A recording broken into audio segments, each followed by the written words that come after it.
Starting off, Sotetseg is divided into 3 phases. Since Sotetseg's defense is so high, you need to have 2 people specking on each phase to reduce his defense. This is why you call the spec rolls of 1-2, 1-3, and 2-3 each round. Please note that usually you raid with 4 people, and that 4th person is going to be a backup or a quote-unquote fill role. So whenever it's your turn to spec, you are going to spec the boss with your Dragon Warhammer, and if you hit, you can either put a H or a 1, and then if you miss, put a 0 or a M for miss. Alright Plank, let's rewind it so we can explain some basic mechanics. When you pass through the portal and you're running toward Sot, he will shoot out a red ball. These balls that he shoots out will smite you, aka turn off your prayer. Against all the red ones, you need to pray mage. Against all of the black ones, you need to pray ranged. Sotetseg himself will only shoot out mage balls. Once his mage balls hit someone, they will split off into 2 different balls, one mage and one ranged. And that's how you get so many balls at Sot. Shh. Did you hear that?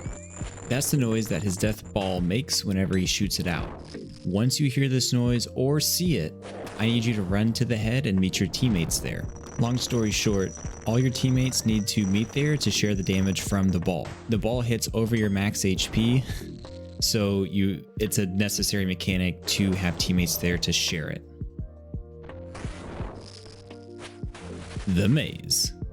There are 2 different parts of running the maze. You have the people up top, which is what your viewpoint is here, and then you have the person inside of the Shadow Realm itself, and they have the maze highlighted for them. If you're up top, you have Easy Street.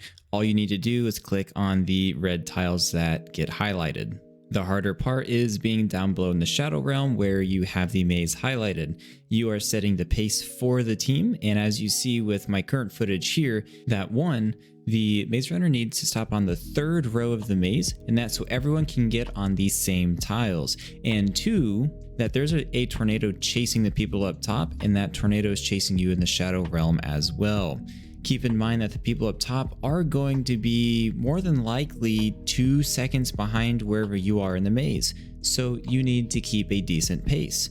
You don't need to one-tick the maze like Tasty does or speedrunners, but you need to move fast enough that you can create some space between your teammates and the tornado. Oh, the tornado will kill whoever it touches, by the way. Remember how I said Sot was a 3-phase fight?